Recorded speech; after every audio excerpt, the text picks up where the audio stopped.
And hello, dudes and dudettes, because that's a posh old word, that.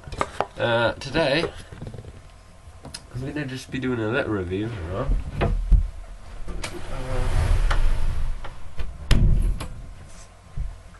Yes, I'm going to be doing a review of Kick-Ass 2, which I saw last night. So, if anyone's...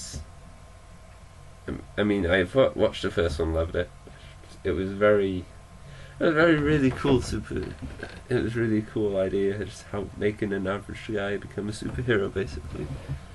Because, superheroes have powers most of the time, but they showed that any old dude could maybe become a superhero, but it was good, it showed, consequences as well.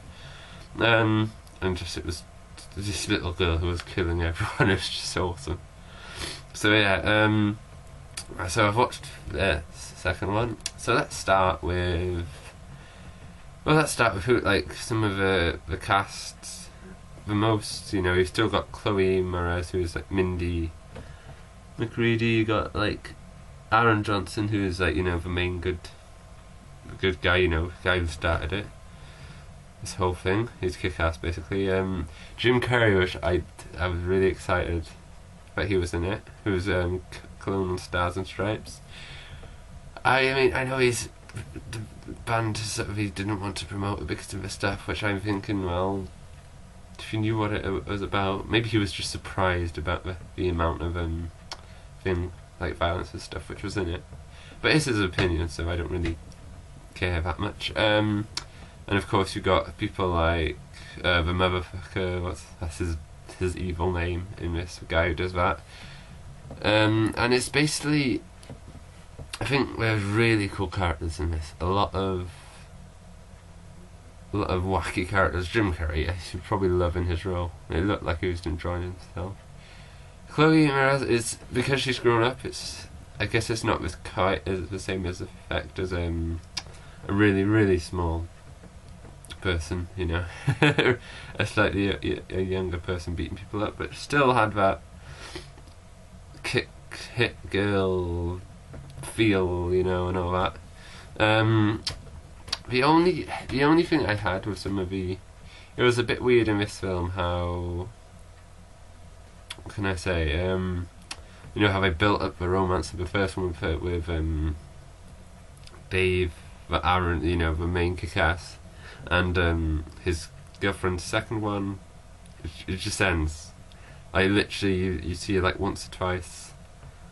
Then just from him saying something, and then a massive assumption, and she just breaks it off like that. It's just which I think was a bit weird considering we spent quite a lot of time trying to get that, But again, there's Night Bitch now, who is a new love interest, which, because there's so many characters, it's hard to build something, it's hard to spend a lot of time on it because they fitted quite a lot in,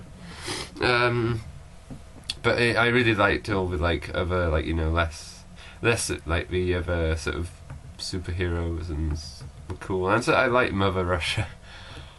She was just cool in this film, just this big muscly woman who could rip doors of cars and stuff. It was very cool. Yeah, so all there was some very good acting. Some of it was a lot of new characters. So some of them, I really like Gravity Guy, the guy with the bat, whatever his name was. He was cool. So yeah, the only thing I think was the Night Bitch. I think it was a bit of a forced love interest. I think they put it on. They should have just kept the old girlfriend. Really, I don't know why they did that, but so yeah, action wise, it was cool.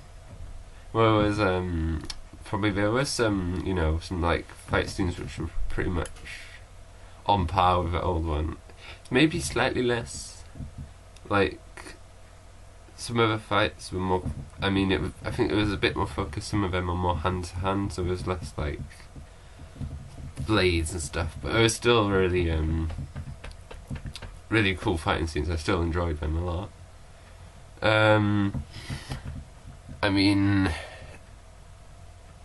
I think it's still good writing. I like the writing, you know.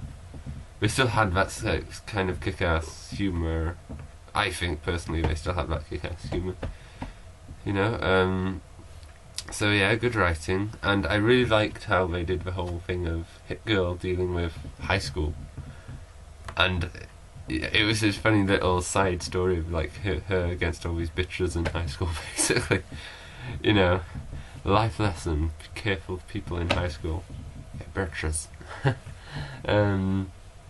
So yeah, I like that, and they didn't focus on that too much, which is what I like. You know, it was a really that whole identity thing with her a bit. You know, trying to find her way, which I needed to add something new to the table, and that was a very cool thing to do, very nice and interesting. Yeah, so I mean, good length film. I really the ending was pretty cool. You know, there was no surprise ending, but it was just very nice and wrap up ending. It's very nice. But I'm reading here that there might be a third one, so. So yeah, all in all, I enjoyed the writing. It still made me giggle a bit, you know. Good fighting season, not as good as the first one, maybe. Good acting, loved Jim Carrey, but he wasn't in it as much as I hoped, you know. You know, you didn't see it, and you know, I mean, if you don't want to know, just a little spoiler, but he dies halfway through. But I mean, generally, I think it's really, really good film. The only thing I gotta say is, like, I don't think the whole romance thing, like, you know, when you, like, between Night Bitch and the Kick-Ass, is a bit forced. That's really the main thing I have. And maybe some people might think that there's not as many cool fight scenes, but I still think it's good. I love the motherfucker, he was awesome in it. It was really good. So yeah, I would give it 4.5, I guess, out of 5. But I mean, I would watch this. Recommended. So yeah, that's my review, peeps. Hope you enjoyed it, and I'll see you next time.